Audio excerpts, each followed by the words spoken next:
Tu kanë shtu belat, tu kanë shtu sprovat, tu kanë shtu smundjet, tu kanë shtu lodhja, tu kanë shtu krejt problemet, tu kanë shtu që ta shti krejt. Dio musliman që kur jenë që gjendje, jenë mes që ty në dy javë, ose është të sprovu Allahu Azza se është ka donë me të ngrit në darajet në shkallë, mirësit e Allahu subhanahu wa ta'ala edhe me t'i falë gjinat, e para, shpresojmë tjetë kjo, ose e dyta, Allah në rujt, je për atyne që thëtë Allahu Azza nesullahe fenesiehum. E kanë harru Allahun Azza e Allahu i ka harru ata.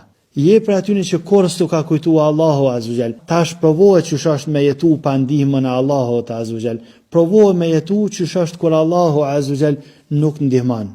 Edhe njerë për thamë, shpresoj që këto sprova, këto lodhje, këto telashe, këto smundje, t'janë prej asana që Allahu po sprovon për me të ngrit në shkallë. Mirë po, grupi tjetër është që janë për atyne që e kanë harru Allahun, e Allahu Azza i kalan, nuk ju kanë ndihmu. Me fillu veç me shiu dënimin. E lusëm Allahun Azza me na bo prej muslimanve që shumë e kujtojmë Allahun Azza kur jem në vështërsi edhe kur jem shlirë. Allah na bo prej atyne që përmenëm shpesh emrin Allahut subhanahu wa ta'ala.